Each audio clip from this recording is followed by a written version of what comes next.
Hai semuanya, Assalamualaikum warahmatullahi wabarakatuh. Bagaimana kabarnya hari ini?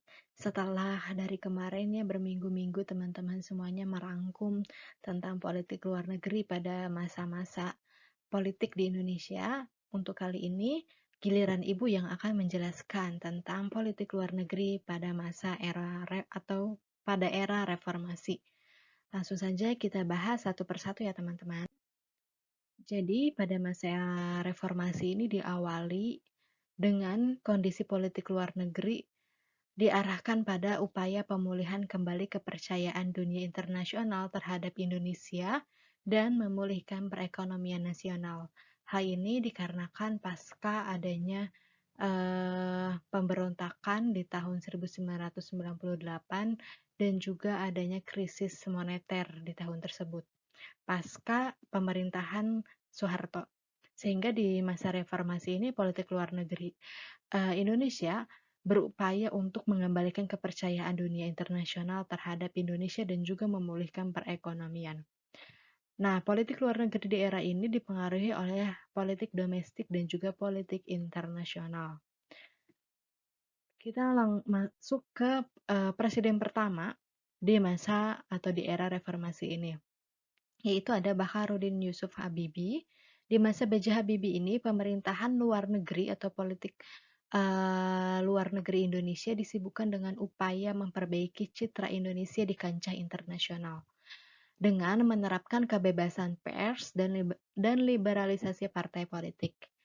Juga bekerja sama dengan organisasi multilateral seperti CGI, IMF, World Bank, ADB, dan ILO. Selain itu, B.J. Habibie juga memilih untuk memerdekakan Timur Timur dengan alasan agar tidak timbul persoalan berat di masa depan. Kemudian, di era atau di masa Abdurrahman Wahid atau Gus Dur, yaitu presiden kedua di masa reformasi, menerapkan politik luar negeri yang bernama diplomasi persatuan dengan melakukan kunjungan perjalanan internasional Gus Dur ke 80 negara. Tujuannya apa? Sama seperti presiden sebelumnya yaitu B.J. Habibie untuk memperoleh dukungan internasional. Nah, namun di masa Gus Dur atau Abdurrahman Wahid ini memperoleh dukungan internasional itu terhadap wilayah kedaulatan Indonesia yang sedang masalah disintegrasi bangsa. Pasca lepasnya Timur Timur di masa pemerintahan B.J. Habibie dan juga terjadi disintegrasi bangsa di Aceh, Papua, dan di wilayah lainnya, serta upaya untuk melakukan perbaikan ekonomi.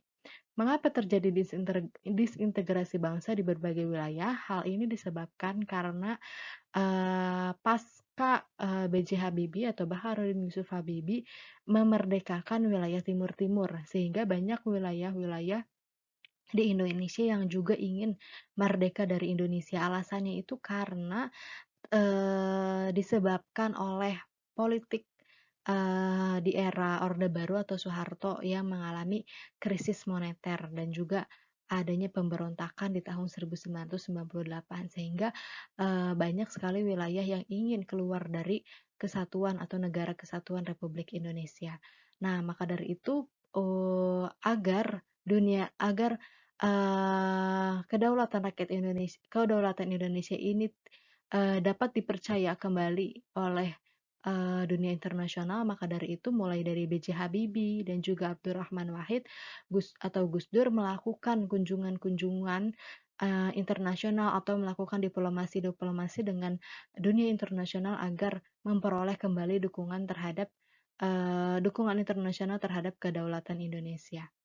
Nah, di masa Abdurrahman Wahid ini, beliau berhasil mendapat pengakuan atas integrasi nasional Indonesia dari pemimpin negara ASEAN, Jepang, RRC atau Republik Rakyat Cina, dan Timur Tengah.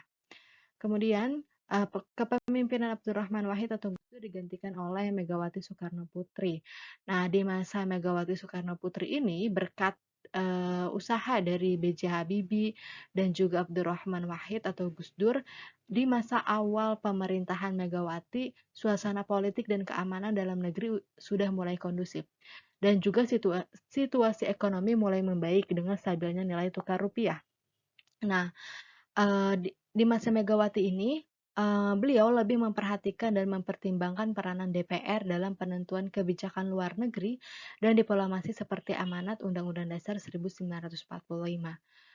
Kemudian, langkah yang dilakukan oleh Megawati ini adalah dengan memprioritaskan kunjungan ke wilayah-wilayah konflik seperti Aceh, Maluku, Irian Jaya, Kalimantan Selatan, dan lain sebagainya.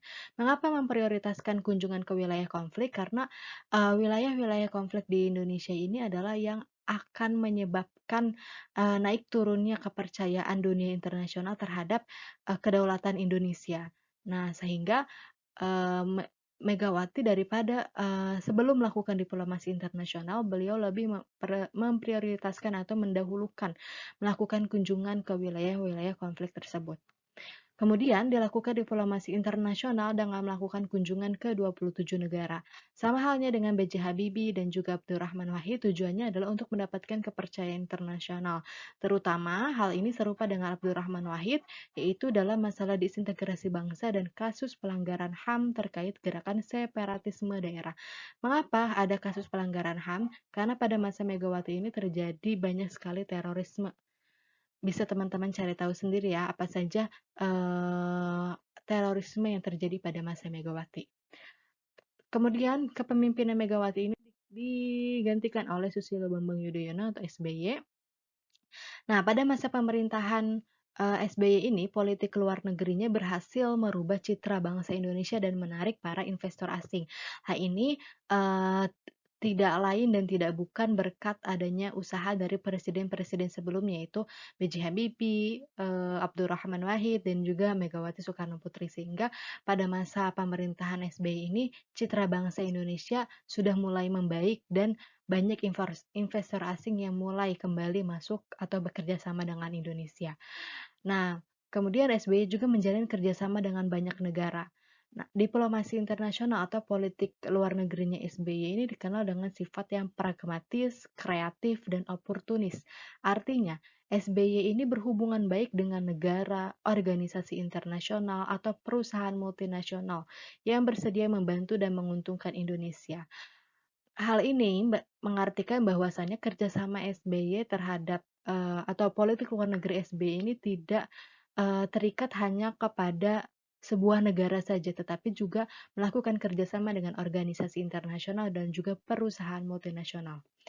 Nah, istilah politik luar negeri di era SBY ini dikenal dengan mengarungi lautan bergelombang dan menjembatani dua karang. Artinya, Indonesia menjembatani pihak-pihak yang sedang bermasalah dengan negara manapun sejauh menguntungkan Indonesia. Lalu kemudian di masa pemerintahan SBY ini berhasil membentuk kemitraan strategis dengan Jepang, RRC atau Republik Rakyat Cina, India, dan lain-lain. Kemudian SBY juga membangun konsep trust yang artinya membangun kepercayaan terhadap dunia internasional. Nah, konsep trust ini kemudian berpengaruh kepada era presiden berikutnya. Arti dari konsep trust ini adalah agar bangsa Indonesia ini percaya dengan kerjasama terhadap dunia internasional seperti itu. Selanjutnya digantikan oleh Joko Widodo atau Jokowi. Nah, visi politik luar negeri Jokowi ini bernama Nawacita yang terdiri dari 5 pilar. Pilar pertama adalah keamanan dan perdamaian, pilar kedua adalah diplomasi ekonomi, pilar ketiga adalah perlindungan WNI dan BHI. WNI itu adalah warga negara Indonesia, BHI adalah Badan Hukum Indonesia di luar negeri. Lalu pilar keempat adalah kerjasama ASEAN dan pilar kelima adalah diplomasi maritim. Nah, namun gaya politik luar negeri Jokowi ini lebih condong kepada bidang ekonomi atau pada pilar kedua di bidang ekonomi dan perdagangan. Kenapa? Karena di era Jokowi ini adalah kita menghadapi tantangan di abad 21, yaitu adanya perang dagang, adanya citizenship millennials, dan juga adanya revolusi industri yang sangat cepat. Sehingga Jokowi ini banyak melakukan diplomasi dengan APEC dan G20, di mana APEC dan G20 ini merupakan perkumpulan negara-negara atau organisasi internasional yang condong ke arah ekonomi atau yang membahas tentang ekonomi internasional. Nah, Lalu Jokowi juga memusatkan kebijakannya pada pengembangan ekonomi Indonesia jangka panjang. Salah satunya adalah dengan pembangunan infrastruktur. Kemudian Jokowi juga memperluas negara tujuan ekspor dengan sampai dan juga memperluas hubungan ekonomi Indonesia sampai ke Timur Tengah, Afrika, dan Amerika Latin. Jokowi juga sebagaimana SBY berhasil menarik investor asing.